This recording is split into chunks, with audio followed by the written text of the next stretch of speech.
4월 1일 수요일 아침의 말씀 시간입니다. 오늘 이 아침의 말씀이 또 우리 성도님들의 하루의 생애 속에 큰 영적 힘이 되시기를 간절히 바랍니다. 자, 오늘은 이제 사무엘 하에 들어가게 됩니다. 오늘 통독할 성경의 말씀은 사무엘 하 1장부터 4장까지죠. 이 말씀들을 꼭 통독하시고 그 말씀의 의미 속에 하나님의 음성을 듣고 오늘 하루도 승리하시는 우리 성도님들이 되시길 바랍니다. 자, 그 1장부터 4장까지의 내용을 좀 정리해 보도록 하죠. 사무엘하 1장에는 사울과 요나단의 죽음에 대한 소식을 드디어 다윗이 듣게 되는 장면이 나옵니다. 그리고 그 소식을 들은 다윗은 그 사울과 요나단의 죽음에 대하여 깊은 슬픔을 느끼고 애가를 조가를 부르는 그러한 내용이 나오죠. 또 사무엘하 2장에는 유다의 왕이 된 다윗의 이야기와 또 아브넬의 반역에 대한 이야기가 있습니다. 3장에서는 다윗의 번영과 그의 자손들에 대한 소생들, 가족들에 대한 이야기가 나오고 또 요압이 아브넬을 죽이는 이야기가 나오게 됩니다.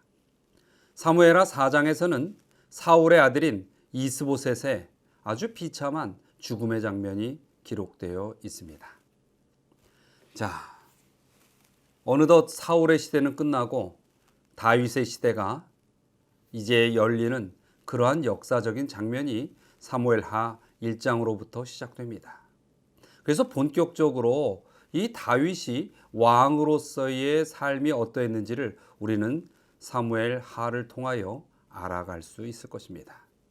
먼저 오늘 본문의 말씀은 사무엘하 1장 7절부터 10절까지의 말씀입니다. 사울이 뒤로 돌아 나를 보고 부르시기로 내가 대답하되 내가 여기 있나이다 한즉 내게 이르되 너는 누구냐 하시기로 내가 그에게 대답하되 나는 아말렉 사람이니이다 한즉 또 내게 이르시되 내 목숨이 아직 내게 완전히 있으므로 내가 고통 중에 있나니 청하건대 너는 내 곁에 서서 나를 죽이라 하시기로 그가 엎드러진 후에는 살 수 없을 줄을 내가 알고 그의 곁에 서서 죽이고 그의 머리에 있는 왕관과 팔에 있는 고리를 벗겨서 내 주께로 가져왔나이다 하니라. 자, 오늘 이 본문의 이야기는 한 아말렉의 소년이 다윗에게 보고하는 이야기의 내용입니다. 여기에서 이 아말렉 소년은 자신이 고통스러워하는 사울을 죽이고 또 사울의 왕관과 또 팔의 고리를 이 다윗에게 가져왔다라고 이야기를 하지요. 상당히 그는 이 다윗에게 이야기할 때 꽤 자랑스럽게 아마도 이 이야기를 했을 것입니다. 그리고 다윗에게 마치 당신의 대적인 사울을 내가 죽였습니다라는 것을 알아주길 바라는 마음으로 그리고 또 그런 이유로 인해서 자신이 무엇인가를 얻을 수 있겠다라는 생각으로 자신만만하게 다윗 앞에 이야기하는 것입니다. 그런데 이런 아말렉 소년은 그의 명예욕과 과시욕을 동원해서 이렇게 다윗 앞에 나섰지만 이것은 그에게 있어서는 큰 실수가 되었습니다. 그에게 있어서 그 실수의 요소는 어떤 것들이 있었을까요? 첫 번째는 그 소년은 의롭지 못한 상황 판단을 하고 있었다는 것입니다. 자, 그는 아마 이 우연히 사울의 죽은 그 모습을 보았을 것입니다. 그리고 그는 알고 있었어요. 다윗과 사울의 관계가 상당히 불편한 관계였다는 것을. 그 순간에 이 소년은 무엇을 생각했을까요? 아, 어떻게 하면 나에게 이익되는 결과를 얻을 수 있을까? 그래서 오늘 이 본문의 말씀에 기록된 것처럼 그 아말렉 소년은 옳지 못한 행동을 합니다. 사람의 죽음에 관하여 그는 거짓된 잘못된 행동을 자신의 유익을 위해서 갖게 되는 것이었죠. 그에게 있어서 그래서 두 번째 실수는 자신이 무엇인가 이득을 얻기 위하여 거짓말을 해나가는 과정이었습니다. 마치 자신은 대단한 사람이고 다윗을 위하여 마치 사울을 제거했다라는 그런 느낌으로 상황을 만들어 거짓말을 행하는 것이었죠. 이 소년의 또 세 번째 실수는 영적인 무지였습니다. 그는 하나님을 모르고 또 하나님의 원하시는 그 길과 하나님께서의 가지고 계시는 그 판단의 기준이 무엇인지를 알지 못하는 이방 백성이었습니다. 그래서 그는 잘못된 하나님에게 의한 어떤 신앙적 기본이 없는 그러한 상태 속에서 이 하나님에 대한 인지를 하지 못한 그 잘못된 선택을 하게 되는 것입니다. 결국 그 결과로 어떻게 되죠? 이 소년은 죽음을 당하게 됩니다. 여러분, 이 세상을 살아가면서 우리는 수많은 판단을 해야 하고 때로는 선택을 해야 합니다. 그런데 그러할 때에 하나님의 원칙을 알지 못하고 하는 선택은 우리의 생명에 큰 위협이 될 수 있다는 것을 우리는 알아야 할 것입니다. 자, 그런데 이러한 아말렉 소년의 모습에 반해서 다윗은 어땠을까요?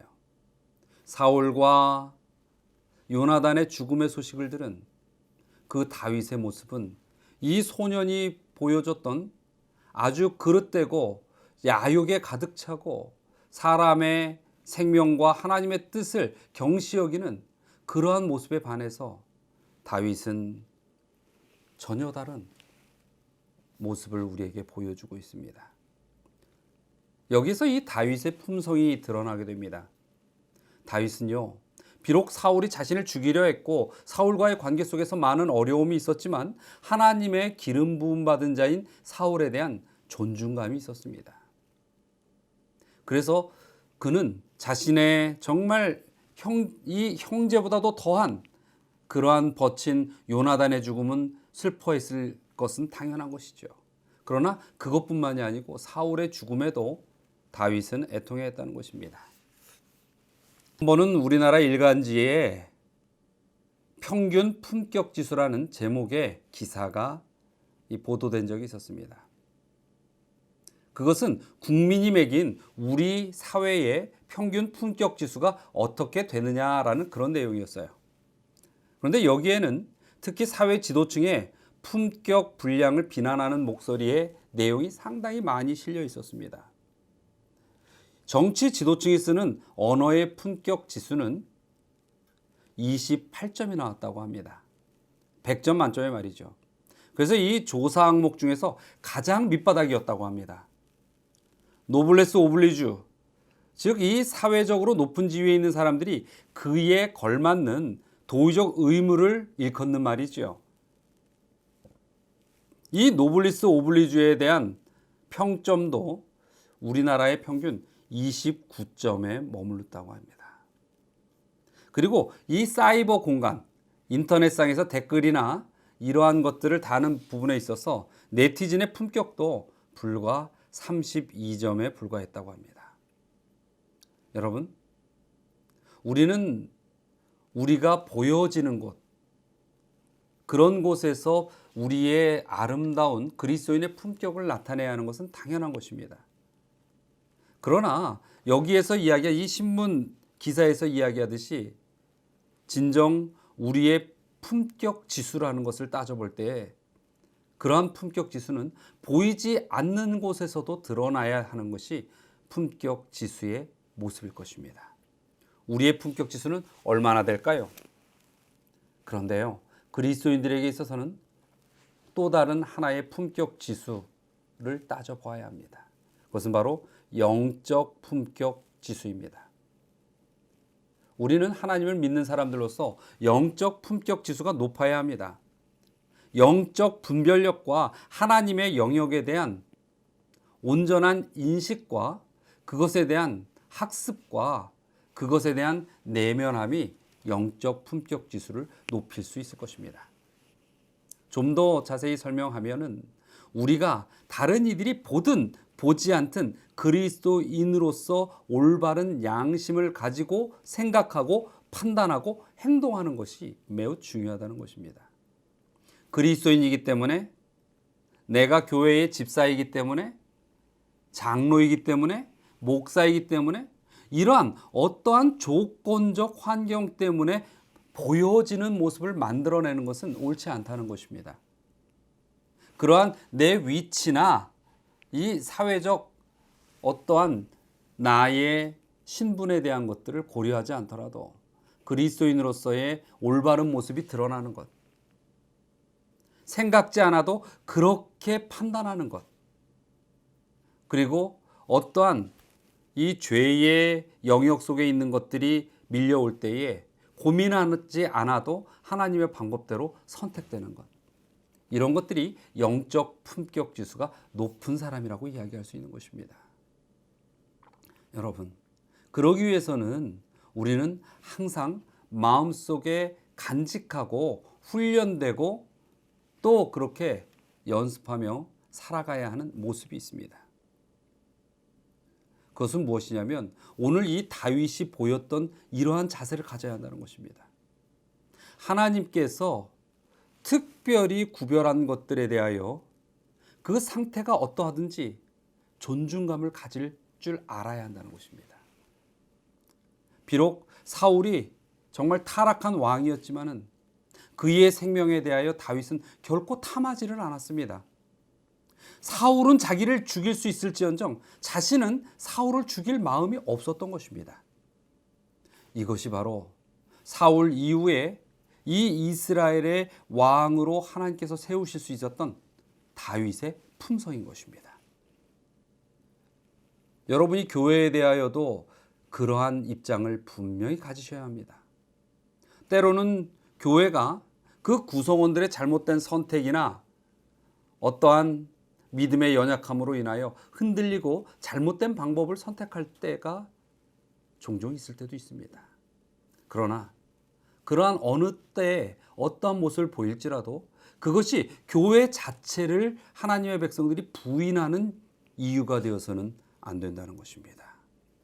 교회의 지도자와 또 더 확대해서 교회 안에서 만나는 성도들에 대한 존중감도 마찬가지입니다. 내가 함부로 판단해서 처리하면 안 된다는 것입니다. 그래서 여러분의 입술 가운데서 교회를 욕하거나 지도자를 욕하거나 성도를 욕하는 이런 행위는 자칫 잘못하면 아말렉의 소년과 같은 영적 어리석음을 가진 그러한 백성의 모습으로 드러날 수 있다는 것을 인지하시기 바랍니다. 물론 잘못된 죄 자체를 인정하라는 것이 아닙니다. 죄는 구별되어야 합니다. 그러나 정죄에 대한 권한을 우리가 가지려 해서는 안 됩니다. 그리고 하나님께서 그 본질, 하나님께서 이 교회를 존중하고 교회의 지도자를 존중하고 교회의 성도를 귀히 여기는 그 하나님의 마음과 하나님의 의지에 대해서 우리는 겸허히 수용하고 인정하고 그와 같은 자세를 취해야 한다는 것입니다. 사랑하는 우리 서울중앙교회 가족 여러분, 여러분들이 무엇을 생각하든지 무엇을 결정하든지 하나님의 그 이끄시는 뜻에 우리가 따라갈 수 있는 순종의 자녀들이 되시길 바랍니다. 자, 오늘 함께 기도할 제목을 말씀드리도록 하겠습니다. 어제로 우리가 1기의 기간들이 다 지나갔지요. 그리고 오늘부터 우리는 이제 4월 1일 2기의 첫 시간을 맞이하게 되었습니다. 그래서 4월 달부터는 기도의 제목 가운데 우리 성도님들의 가정을 위하여 기도하는 시간도 함께 갖도록 하겠습니다. 매일 2가정을 기도할 텐데 우리 모든 성도님들이 한마음으로 그날 함께 기도할 그 가정들을 위하여 중보의 기도로 또 하나님의 축복을 빌어주시기를 바랍니다. 자, 오늘 첫 번째 기도의 제목은 우리가 아름다운 그리스도인의 품격과 품성으로 생활할 수 있도록 기도해 주시기 바랍니다. 그리고 두 번째는 우리 교회의 기관인 삼육서울병원과 삼육대학을 위하여 기도해 주시기 바랍니다. 그리고 우리 성도님들 가운데 오늘 기도드릴 가정은 강경철 장로님 가정과 강광석 장로님 가정을 위하여 기도해 주시기 바랍니다. 다 함께 기도하시겠습니다. 사랑과 은혜가 많으신 하나님, 매일의 순간 속에 항상 주님께서 저희와 함께하여 주심을 믿기에 그 도우심의 손길을 감사드립니다. 하나님, 진정 저희의 삶의 모든 길들이 오직 하늘의 소망을 갖고 믿음 안에서 살아가는 성도의 인생의 길이 되게 하여 주시고, 특별히 아름다운 그리스도의 품성과 품격을 가진 그러한 믿음의 자녀로서 살아갈 수 있게 하여 주시옵소서. 그리고 주님께서 이 마지막 때에 온 세상에 주의 기별을 전해야 하는 남은 무리로 선택받은 우리 이 교회의 모든 성도들을 주님께서 보호하여 주시고, 특별히 삼육서울병원과 삼육대학을 위하여 기도드리오니 그곳을 통하여 주님의 이 현대 진리의 기별이 땅끝까지 전파되는데 큰 역할을 할 수 있도록 지켜 주시옵소서. 그리고 오늘 두 가정을 위하여 기도드립니다. 우리 강광석 장로님 가정, 주님께서 장로님의 건강과 또 우리 조병순 집사님의 그 모든 삶의 여정 속에 아름다운 시간들을 가질 수 있도록 은혜의 축복으로 함께하여 주시옵소서. 또한 그 가정에 사랑하는 자녀들이 있고 또 먼 외국에 있는 자녀도 있습니다. 그 발걸음에 항상 함께하여 주시고, 진정 그 인생에 주님께 영광 돌리는 일들만 가득할 수 있도록 축복하여 주시옵소서. 또 우리 강경철 장로님 가정을 위하여 기도드립니다. 본 교회의 수석 장로의 역할로 인하여 모든 그 역할을 감당하기에 주님 앞에 아뢰고 주님의 음성을 듣고자 하는 것을 주께서 하실 것입니다. 주여, 우리 장로님의 기도에 응답하여 주시고 또 그 가정의 축복하심으로 인하여 정말로 서울중앙교회가 장로님의 가정을 통하여 큰 은혜를 나눌 수 있도록 축복하시고, 또 지금 사랑하는 아들이 먼 외국에 나가 있습니다. 그곳에서도 안전하게 지켜주시고 또 주님께서 인도함에 따라 귀국하는 그 순간까지 주님께 영광 돌리는 삶을 살 수 있게 하여 주시옵소서. 오늘 하루도 우리 서울중앙교회 모든 성도들의 삶 속에 주님께서 더욱 안위하시는 손길로 함께하여 주시리라 믿고 맡겨오며 예수 그리스도의 이름으로 기도드리옵나이다.